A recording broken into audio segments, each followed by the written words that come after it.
I'm Jenni Matheny, Assistant Professor of Old Testament at Nazarene Theological Seminary here in Kansas City, Missouri. This session, Power Grab, the sequel, is going to focus on a pivotal moment for Jacob in Genesis 32. This is the moment of a life-altering identity shift. In this session, you will discover how the people of Israel come into existence. Genesis chapter 32, verses 22 through 32 in your session will describe an incredible wrestling match. Now, I am not a wrestling fan, but I imagine this match with the man of God and Jacob would top just about anything the entertainment industry could create today. Before you dive into this wrestling match, I want to share with you the preceding verses. These reveal a profound moment in Jacob's life. In this scene, in Genesis 32, 9 through 12, Jacob has left his father-in-law Laban, and he is in between family systems. He's left Laban and is about to meet his brother Esau. For Jacob, he is preparing for a rough encounter. The last time he saw Esau wanted to murder him. Jacob remembers, and he is expecting violence from Esau. Jacob separates his family into two groups. He hopes that when they encounter him, should it turn ugly, that some may be spared. As Jacob prepares for the encounter with Esau, Jacob is in this in-between space, also called a liminal space. This word comes from the Latin and means threshold. Thresholds are symbolic moments, a turning point in life. Often these moments are precipitated by a crisis, similar to what we find here in Genesis. In these moments, some may choose to step over the threshold, and some may refuse.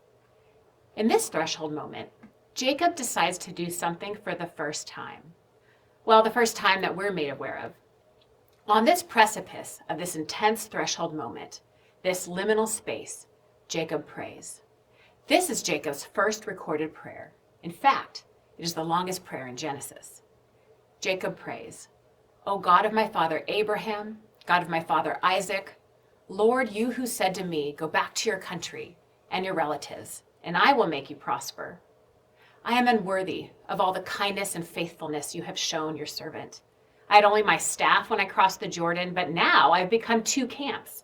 Save me, I pray, from the hand of my brother Esau, for I am afraid that he will attack me, and also the mothers with their children. But you have said, I will surely make you prosper, and will make your descendants like the sand of the sea, which cannot be counted." Jacob is humble.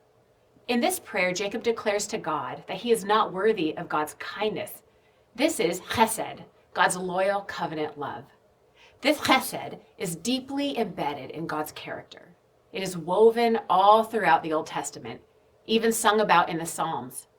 Even though Jacob feels unworthy in this prayer, he is aware that God's loyal covenant love is much bigger than all his mess-ups. Here in this moment, Jacob is deeply aware of the character of God and the covenant promise. Jacob recalls how he left home with an angry brother and very little possessions, and here he is waiting, aware of all that God has blessed him with. But in this prayer is fear and hope. Fear that Esau will attack him, and hope that somehow God will remember the covenant promise and will continue to fulfill it through him. In this intense liminal space, Jacob feels unworthy, prays to God and waits. And he also plans and prepares to meet Esau. In our own threshold moments, we may find ourselves in spaces of fear, planning, even feeling unworthy.